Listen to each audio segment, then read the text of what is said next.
All right, you guys, good afternoon. So, uh, thank you again for your patience. Mr. Thompson is going to be helping me out today. But I wanted to just give you a heads up as to what we're going to be doing for this class period today. All right. So, first thing I want to do is I want to go over some questions that you guys had because I was reading through your journal entries and some of you guys had some great questions. So I wanted to go over those first. Christian had quite a few questions. I think some of these I'll be able to answer. And if I'm not answering all of your questions, uh, I'm probably going to answer them when we go over just a real review. I know quite a few of you guys wanted to know if we get to pick our own roles. Yes, you do. So that was a question from a lot. Christian wanted to know, is this sustainability seal government mandated? It is not. No, it is sort of it's like a what's the word I'm looking for? Why can't I think of it right now? It's sort of like a bridge between some government officials, but most of these are private industries that are interested in this. Um, achieve anything sources. Yeah, are we going to actually achieve anything? I think was your other question. I hope so. I think it was more like, will this seal achieve? Like, who cares about the seal? So think about this. The word organic. So there's a USDA, United States Department of Agriculture, has a certified seal for things that say organic, and they have to follow certain criteria in order to use that seal that says this is organic. So, I mean, the same question is, does that even achieve anything? Kind of. I mean, some people, they only want to buy things that are organic, so they really rely on someone following a set of standards to use that seal. So, will it achieve anything? I don't know. That's a great question, and maybe we can circle back with that when we're done with this, if it will achieve anything or not. Yeah, I think a lot of you guys had the same question about, do we get to pick our own groups? Ben had a couple good questions. One was, what if the stewards are biased? Which is a great question. My short answer is they are absolutely going to be biased. We are all biased. None of us are like bias free. We all have bias. Whether we know it or not, we all have these biases. So the trick now is, if you're a judge or a lawyer or, a teacher even, you have to really understand what your biases are. And then hopefully the fact that you know what your biases are, you can take that out of the equation when you make any sort of decision. So that's sort of my answer to whether they will be biased or not. And I also I am not a steward, but I facilitate the entire thing. So I sort of reserve the right to remove anyone from the steward position if they are not fulfilling their own goals. And one of the goals is to make these decisions without being biased. All right. Kevin also wanted to know. Oh, Kevin had a great follow-up question to that. Same thing. How can I remain unbiased? Well, I think I sort of answered that, because you can't be unbiased, but you can make decisions based on data instead of biases. So, yeah, same answer to that question. You just need to understand what your biases are and then make sure that those don't come into play when you're making a decision. Let's see. Phoebe had a lot of great questions. A lot of them I think were about the actual gameplay itself and some of the rules. For or against. I think one of the questions was, do we have to argue for or against, using rare earth metals? I don't think anyone is against producing rare earth metals, because if we just stopped, the technology industry would come to a screeching halt. Like, we would no longer be able to produce electric cars, cell phones, computers, TVs. medical devices, the military, all of those things would sort of no longer be able to produce what they're producing. So I don't think anyone's against rare earth metals, but a lot of these groups, they have different interests in what they want to see in rare earth metals. So it's a little more nuanced than just we're for or against it. We all have our own sort of interest, and the goal here is to see how can I fulfill my own interests, but also take into consideration all these other groups. Which I think was Claire's question about the guidelines. So each group will be preparing a set of guidelines for this sustainability seal. The stewards are not going to pick and choose different parts of each group's guidelines. They're going to pick one specific group's guidelines, and they're going to pick the one that is the best. That, again, fulfill all the requirements of their own group, but also taking into consideration other people's group as well. Okay?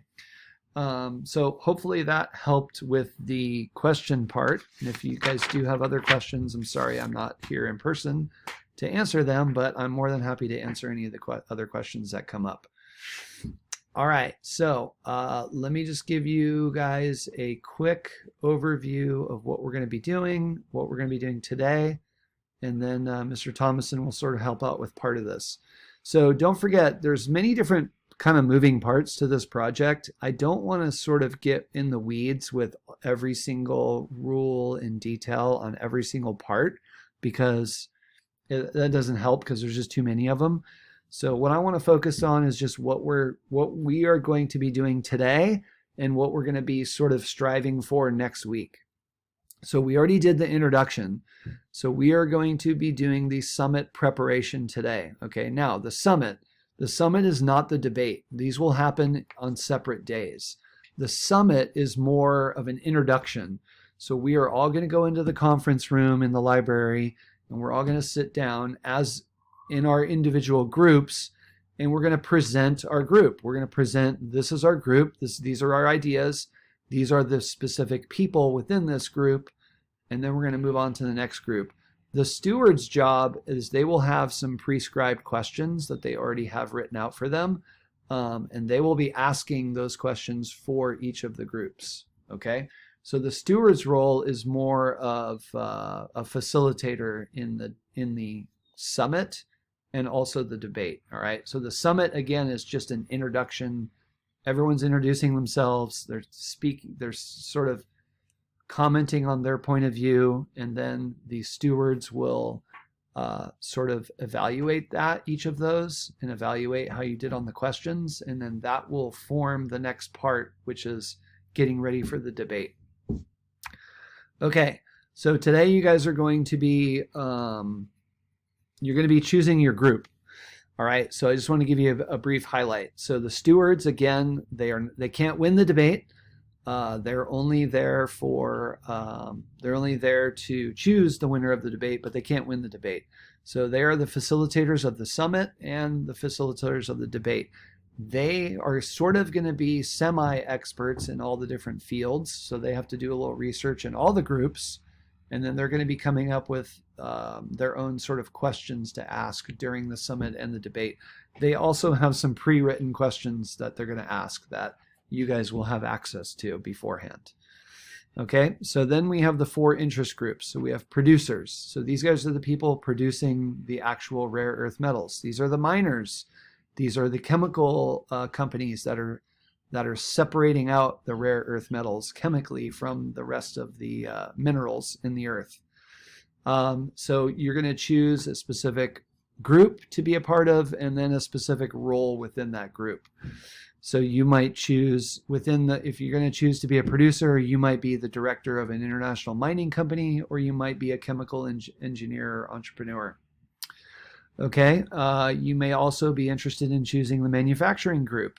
These are the guys that are, manufacturing the actual products that use rare earth metals. So that might be, you might be the CEO of Apple, or you might be, you might work for Tesla, where you cannot produce your products without rare earth metals. You might be a military contractor that's making some of the weapons systems for the military that uses rare earth metals. So these are all roles within this group of manufacturers. Consumers, those are the people that are selling the products. So you might work at like a tech store like Fry's, or you might be the CEO of Best Buy. So you are in charge of selling these actual products. You might be an inventor as well. That's sort of trying to invent something that can be sold at a store. So that would be the consumer part, or the consumer group. And then the last group is the activists. So these are the people that are a little more focused on how does the mining and production of rare earth metals, how does that affect people? And sometimes that's from an environmental standpoint. Sometimes that's from like unsafe working conditions. So these are the people that are really concerned with, are you paying these people a fair wage? Or are you just shipping your company to the third world country that has the cheapest labor so you can exploit that? Or are you putting your company in a place where there are no environmental restrictions, so you can basically, do whatever you want with the hazardous waste and you don't have to pay to get rid of it? So these are the activists that are concerned with these type of situations. So within that group, you could be an environmental activist, you could be an investigative journalist, and so forth. All right, so hopefully that gave you a brief overview of the different groups that you guys are going to choose. So what Mr. Thomason is going to do is you guys all can open up Canvas and you can all go to our chemistry page and you can all go to that Unit 8 module that says the case for rare earth elements. Okay, the first thing you're going to do is you're going to go to the website.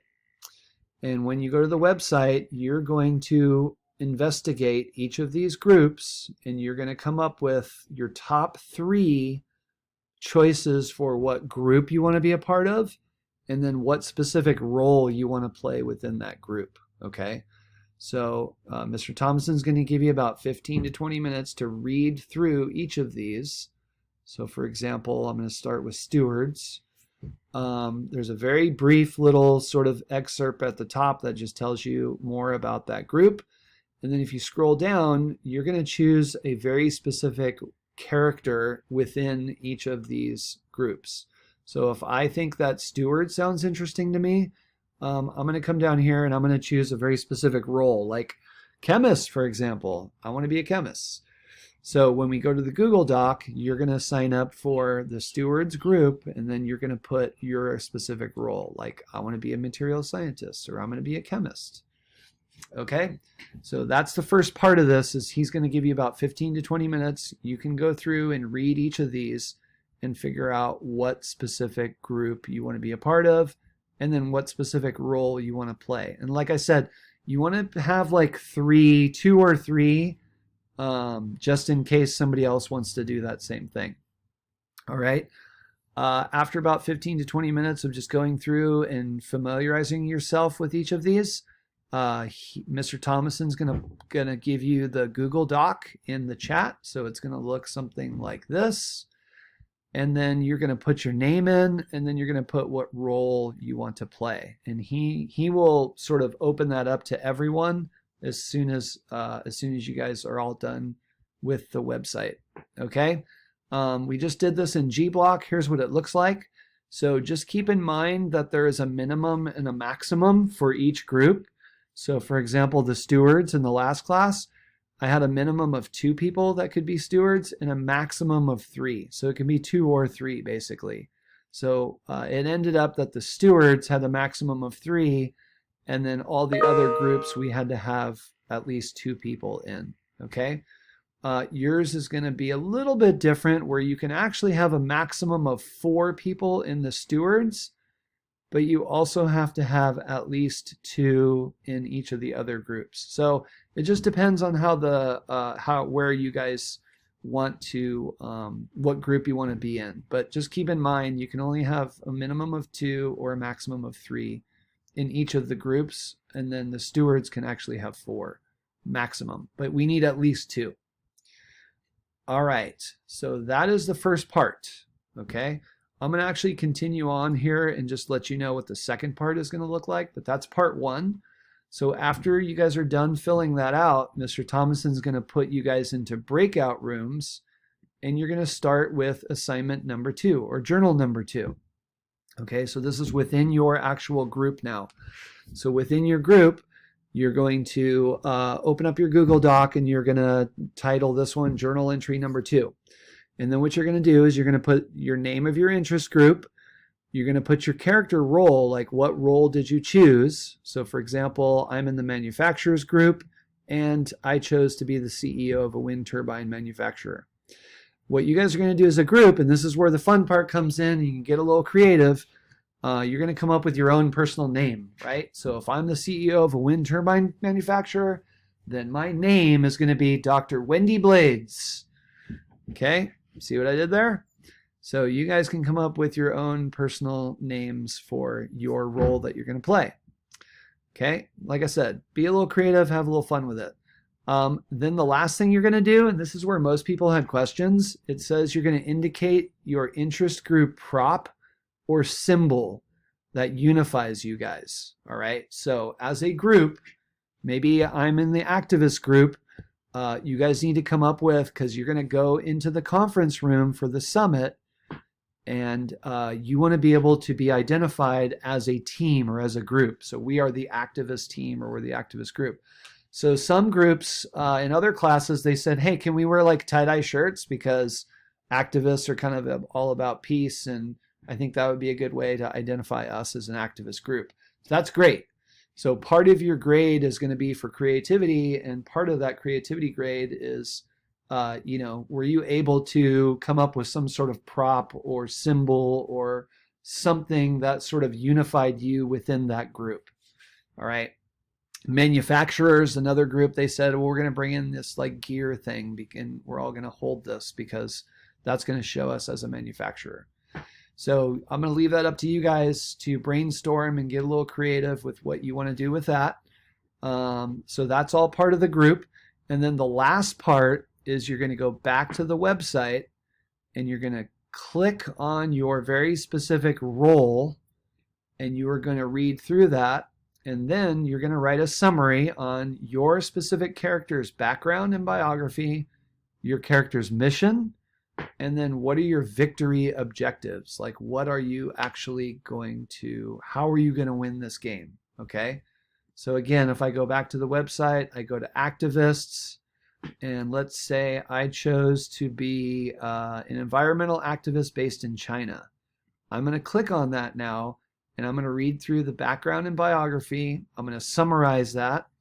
I'm going to summarize my mission, and then I'm going to summarize what are my victory objectives. Okay, so that's for journal entry number 2. And that's basically it. And hopefully if Mr. Thomason has any questions, he will be more than happy to answer those for you. I hope that was helpful.